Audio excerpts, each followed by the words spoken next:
At the beginning of the movie, a man is shown wandering through a dense forest. He was desperately trying to escape, but the forest was so thick that there seemed to be no way out. The man kept moving forward, following the direction of the sun, but by now the sun had already set. Still, he didn't stop running. As he ran, he reached a spot where he saw a sign on an old fairy's skeleton that read "point of no return," meaning that no one could return from that place. Darkness gathered, and all the birds flew away. The man hears strange noises all around him and becomes terrified. With no place to hide, he quickly climbs a tall tree. Unfortunately, he falls from the tree, and something unknown drags him away. It isn't revealed who or what was pulling him. The scene then shifts to a girl named Mina. Mina is deeply burdened by guilt over her mother's death, which happened nearly 15 years ago. The memory of that incident still haunts her, and she blames herself for it. This guilt has strained her relationship with her twin sister, Lucy. They have been estranged since their mother's death. Mina works at a pet shop, and one day, her boss assigns her the task of delivering a valuable golden parrot to a zoo. Mina sets off on her task. On the way, she talks to the bird and names it Darwin. Mina drives toward the zoo, but midway through the journey, her car breaks down in a deep forest. This is where we saw the man disappear at the beginning of the story. Her mobile has no network, and she searches around for help, but finds no one. Evening falls, and darkness begins to settle in. Mina keeps talking to the Darwin, trying to calm her mind. Suddenly, just like before, the birds fly away in fear. Mina is now scared as the ground shakes. She feels like someone is coming towards her. Suddenly, a woman was running away from her. Mina runs after her, calling out for help. But the woman doesn't stop, she keeps running. When Mina becomes exhausted from chasing her, she finally stops, and the woman says, "If you want to live, quickly come with me." Hearing this, Mina runs toward the woman. The woman grabs her hand, leads her inside a door. This is not a house, but rather a bunker. The building is known as the coop. Inside, there was a large mirror. The woman, named Madeline, was with two others, Sarah and Daniel. Mina, frightened, asks, "What is this place?" No one answers, and instead, they tell her to stand in front of the mirror because someone is coming to see them. Mina asks, "Who is coming to see?" Madeline replied, "The watchers have come to see us." Suddenly, there was a commotion. Madeline said, "The watchers are happy to see you. They are clapping for you." Mina became confused. Madeline continued, "We are all trapped here, just like you." She added, "At night, these creatures kill anyone they see outside the coop. During the day, the watchers retreat to underground tunnels to avoid sunlight. During the day, we can move freely in the forest." The next morning, Mina decides to leave the coop and head home, despite everyone's warnings. Mina ignores their advice and continues on her way with her parrot. As she proceeds, she is startled by the sight of a woman hiding behind a tree. She tries to follow the sun's direction, but fails to find a way out of the forest. Frustrated, she eventually gives up, and Madeline finds her and says, "It's not just you, we've all tried to escape from here. But we've all failed. There's no way out of this forest.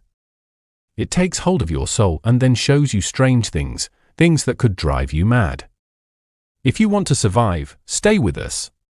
Madeline then shows her several signboards that read "A point of no return," placed in a circular pattern around the coop. She explains, each signboard is about half a day's distance from the coop.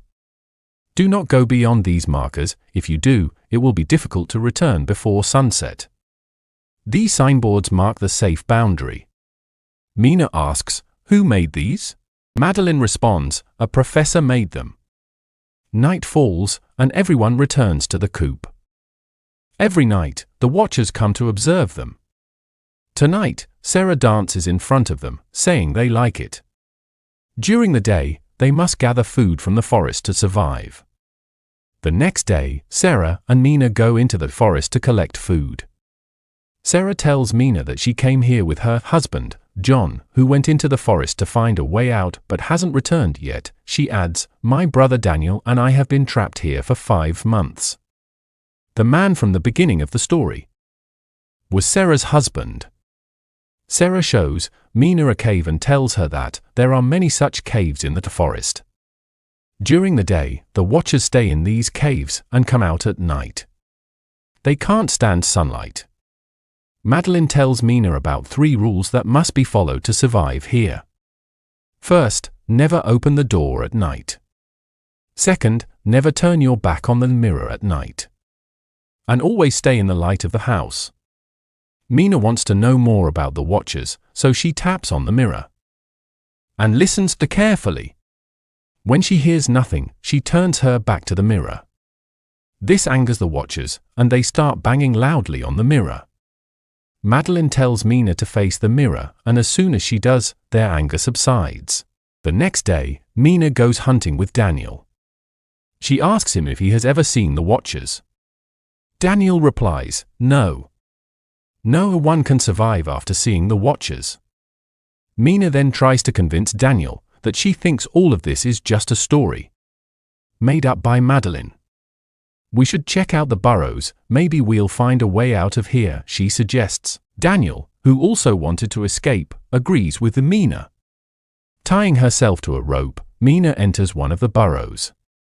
Daniel holds the other end of the rope, ready to pull her out quickly if anything goes wrong, and Mina descends into the burrow. They find some items used by humans, such as a camcorder and a bicycle. Using a rope, Mina and Daniel retrieve the items.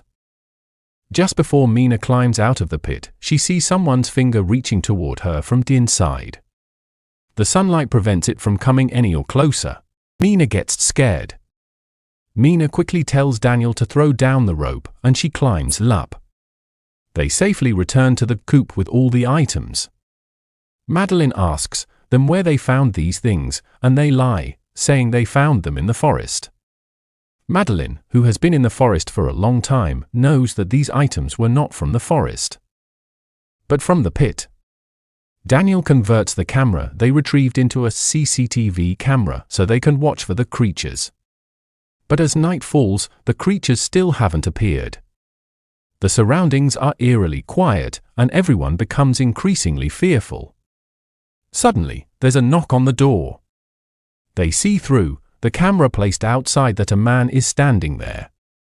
Madeline asks who it is, and from outside, a voice in Sierra's husband, John's tone urges them to open the door quickly. Hearing John's voice, Sierra rushes to open the door, but Madeline stops her, saying that no one can survive outside the coop at night.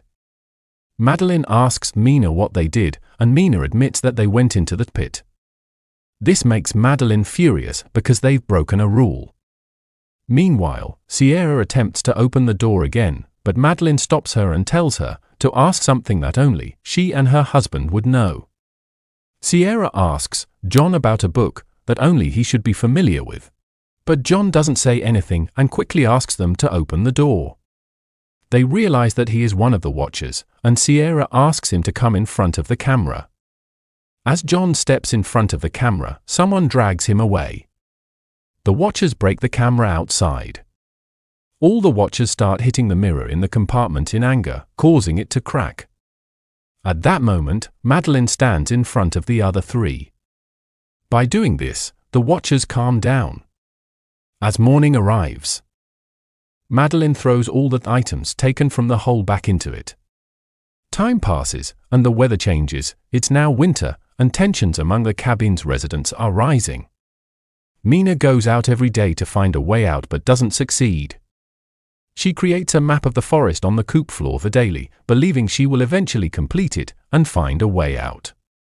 Due to the cold, they're not getting proper food, and their mental states are deteriorating. Daniel begins to suspect that Madeline is behind all of this, so he ties her to a tree, hoping the creatures will kill her at night. Mina and Sierra catch him doing this, and in anger, Daniel locks Madeline and Mina outside the coop, taking Sierra safely inside and closing the door. It was getting late in the evening. Madeline and Mina plead with Daniel to open the door, but he doesn't.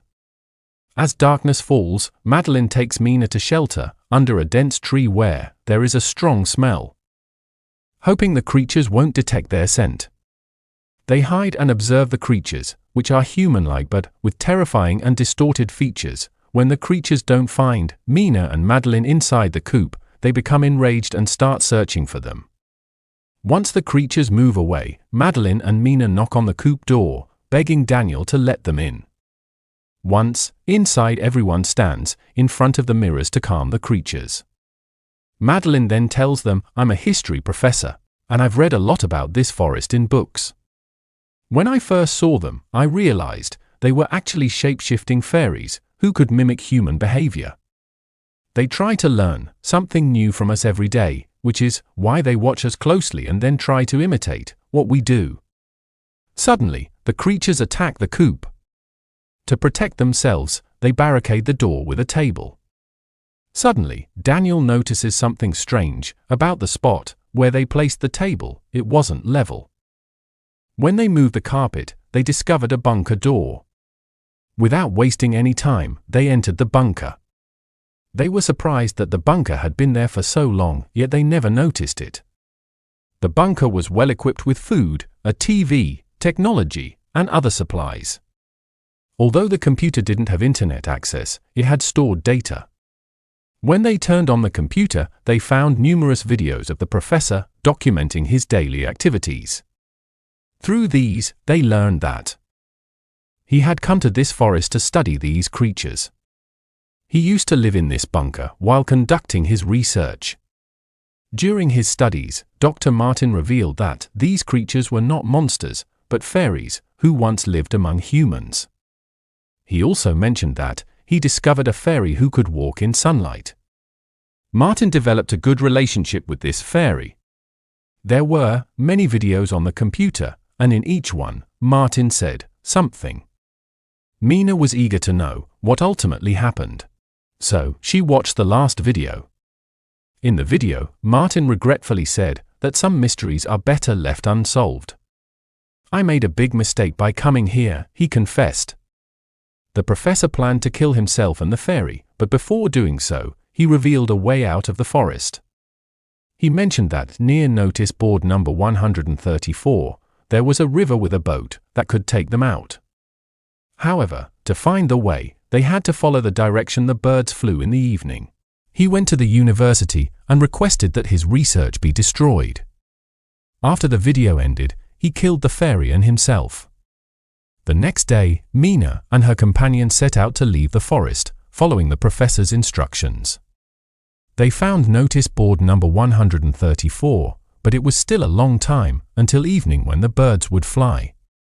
However, they needed to leave the forest before sunset, so Mina decided to use her pet parrot as a guide. On the way, Madeline pointed out a stone marker and explained that fairies once lived among humans. But seeing the power of the fairies, humans became afraid. A war broke out between humans and fairies, and the humans imprisoned the fairies underground. After years of being trapped underground, the fairies lost their wings and became confined to this deep forest. As they walked, they reached the river. By that time, evening had fallen, and the forest came alive with noise as the watchers emerged from their hiding places. They finally boarded Martin's boat. Daniel encountered John, who was injured, and moved to help him, but the others warned him, saying it wasn't John, but a fairy. John killed Daniel. The fairy then took on Daniel's appearance and stood before them. They were helpless to save Daniel. They realized that the fairies couldn't cross the river. After crossing the boundary of the forest, they finally returned to civilization.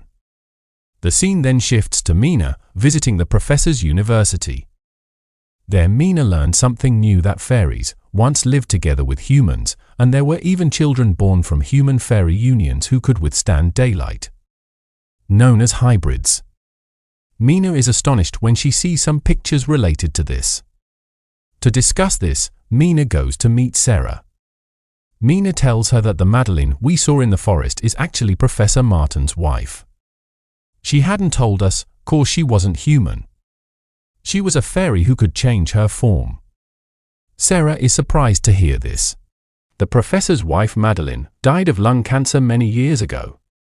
Since the professor has found a way to get his wife back, he makes the fairy look like his wife. While Mina was saying this, she saw Sarah coming from outside. Mina realizes that she is not talking to Sarah but to Madeline. When the truth is revealed, Madeline reverts to her original form, hits the real Sarah, then attacks Mina. Madeline wants to kill Mina and take her place. Madeline says, "I was different among the Watchers. And all the fairies made fun of me. I could go out in the daylight, so they kicked me out of the group.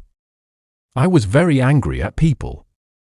Mina reasoned with Madeline, saying, "You are half human and half fairy, you have all the emotions that humans have. That's why you can come out during the day, and you saved us from the Watchers in the coop. There are many other fairies like you. If you find them, you won't have to be alone. You should let go of your hatred for humans, because you're half human yourself." He calms down after realizing the truth and grows his wings, then he flies away. This experience taught Mina something new. She reconnected with her sister, Lucy, and told her everything. Mina said, "I feel like that fairy is still following me." Lucy replied, "Don't worry, nothing will happen." In the final scene of the story, Mina sees a red-haired girl outside her house, who is actually Madeline in the form of a child, watching over Mina.